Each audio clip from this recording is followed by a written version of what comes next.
Welcome. Today we're going to show you how to start keto correctly, and this is for beginners. What are we trying to do? We're trying to switch what your body is running on as far as fuel-wise. So we want to switch from burning sugar fuel to fat fuel. There's this one hormone called insulin, which is the key to determine whether you're going to burn fat or burn sugar. So you want to keep it low to burn fat. When it goes higher, your body will burn sugar. Very simply, lower your carbs and eat less meals. That's different than lowering your calories. Now, by eating less meals, you are going to lower your calories, but that's not the goal. You could actually eat larger meals, just not as frequent. Why is it a good idea to eat less frequent meals? Because every time you eat, you trigger insulin. Every time you eat carbs, you trigger insulin. So we're just trying to lower this insulin. The combination between these two are very, very powerful. So what are you going to eat in a meal? Well, first thing, you have to eat low carbs. So you want to cut down all your carbs. That includes sugar. And I'm talking about honey, agave nectar, brown sugar, white sugar, date sugar, all sugar. You can replace it in various recipes with what's called sugar alcohols.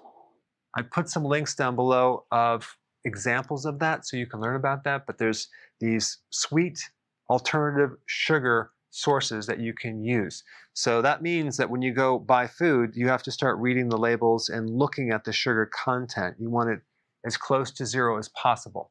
You want to avoid fruit, except for berries. There's 3 berries: raspberries, strawberries, and blackberries. You can have those in small amounts, but no other fruit, especially apples. Grains like wheat flour that they make breads, pasta, cereal, crackers, biscuits, you want to avoid that. But guess what? There's a substitute. People use almond flour to make all sorts of things, from pizza crust to bread to you name it. So there's a lot of recipes that you can use as an alternative grain. Avoid starches like potatoes. But guess what? There's all these recipes that you can make out of cauliflower that is very similar to the starches, not identical, but you can make things that are very close to tasting like mashed potatoes. You can even make a cauliflower crust for your pizza. It's quite good. Now, when I say cut out all the carbs, there's an exception: vegetables. In fact, you want to consume more vegetables, at least 7 cups, even more. That could be salads or other types of vegetables like bell peppers, like cabbage, like broccoli, like kale, Brussels sprouts. And at this level that I'm teaching you, you can even do carrots and tomatoes, beets. Don't worry about that. You can have those. And the last point about vegetables is that ideally, if you eat them first, it's going to be a lot easier to consume 7 cups than after you have the protein and fat, because this is going to fill you up pretty fast. So I always consume the vegetable first. Now you can consume it at the same time, but just as a strategy to make sure you get enough vegetables in your diet, I like to consume these first, because very few people consume enough vegetables. And one last point, vegetables provide 2 things. They provide food for your microbes that then help your blood sugars and help give you energy. Also, they provide a lot of nutrients like potassium and magnesium and even vitamin C. Because what are we trying to do? We're trying to do keto correctly. And by correctly, I mean healthily. Okay, number 2, moderate protein.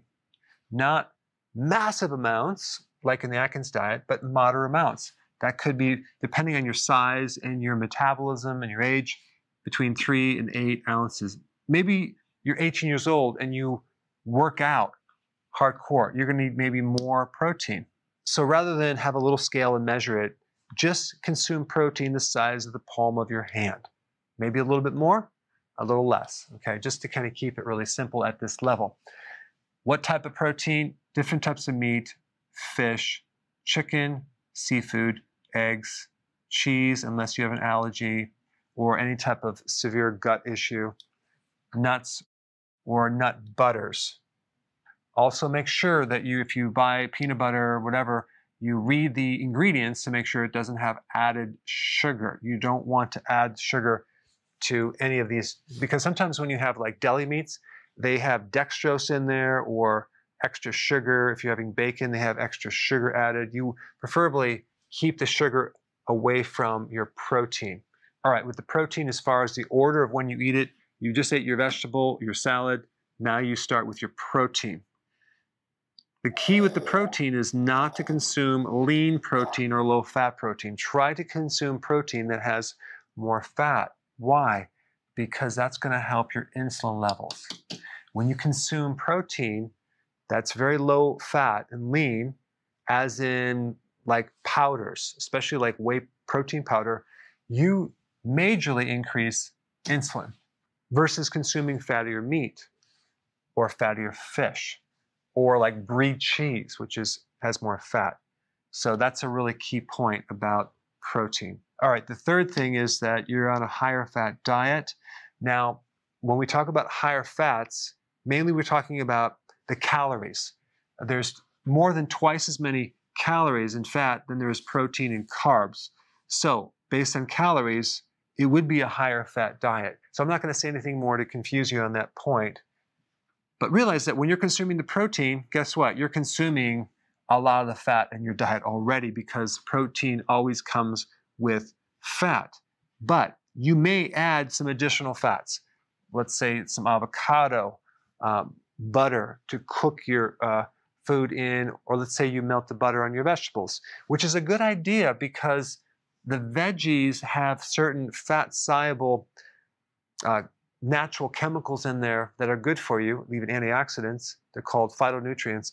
And adding oil to your salad, whether it's olive oil or butter over your vegetables, will help you extract those nutrients out of that meal. That's why it's good to combine these things right here. Olives or olive oil is very, very good. Coconut oil is actually also pretty good. And of course, some of these are in the fat category, like nuts, for example, are half fat and half protein, a little bit of carb. Cheese is protein and fat.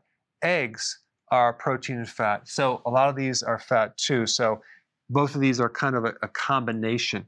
But if you're starting keto, a lot of times people add maybe some nuts or cheese after the meal to be more satisfied.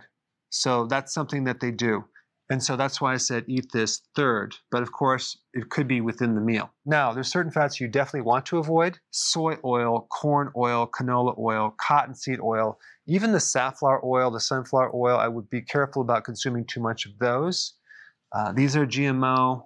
They have chemicals in them. But the problem is they're highly inflammatory. Even though it's a fat, it's the wrong type of fat that you want in your body. And you'd probably see these in salad dressings and many different products like mayonnaise in there. So you're going to have to kind of start reading labels and really get picky on certain things that you're going to be buying. So we talked about generally what to eat, but we also want to talk about eating less meals, right? Less frequent meals. We're going to do intermittent fasting. We're going to combine both of these together to really take that insulin and bring it down to a normal level. So here's the rule of thumb. Don't eat unless you are hungry. Now, let me define hungry, because sometimes you might get a little bit of hunger, but you still feel strong. You still feel fine. Your mood is good. We'll try to push through that, okay? There's also a difference between hunger and also like a habit. People have like a habit of eating all the time, even when they're not hungry, because they feel that they're not as full as maybe they should be. So you don't have to be full all the time. We're talking about hungry. And a true hunger is like, wow, I feel like I really need to eat. I feel a little bit weaker. I feel a little shaky.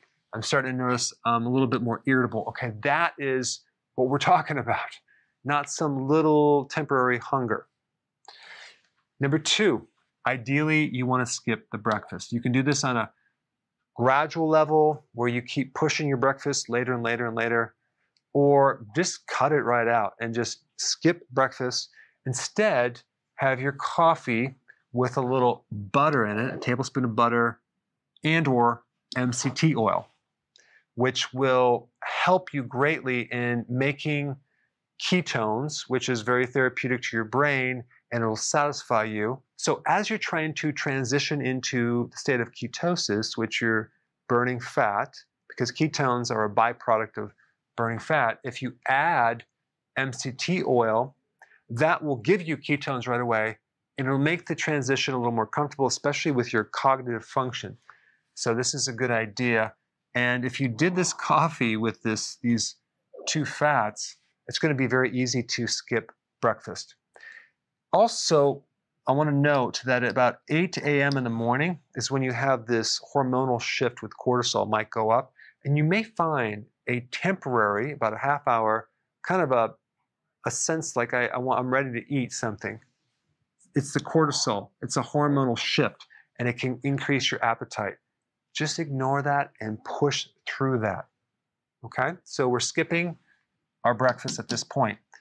Number 3, very importantly, do not snack through the day. That little snack, even though it's low amount of calories, will make you hungry. Eating stimulates hunger, especially if it's in the form of a snack. So just cut out all snacking. It's very, very important. If you get the temptation to snack, just realize that you didn't consume enough fat at the last meal. So the next meal, add more fat to the diet so you can go easily from one meal to the next. So it's important to add more fat to go longer. There's a lot of details to fill in the blank, but typically you can drink water, tea, coffee, anything without sugar. You can take your vitamins. It's not going to be a problem. And again, there's a lot of details that I'm not covering, but I'm just giving you the basics. So let's say your first meal is at noon. Okay, you eat your meal. Don't really worry at this point about calories because we're not trying to reduce calories. All we're trying to do is have that first meal, make sure it fits what I said in the last slide, and then the second meal at 6. So that gives you a 6-hour eating window and 18-hour fast, okay, if you don't snack, which is huge. This is going to allow you to see a lot of benefits with this program. So that is the summary of how to do keto correctly. Before you go, if you have a question about a product, or you're new to keto and you want to know how to begin keto, or you're on keto and you need a debug because it's not going as smooth, I have a keto consultant standing by to help you. This is just for the people in the US. Hopefully in the future we'll be able to answer everyone's call, but I put the number down below so you can call and get some help.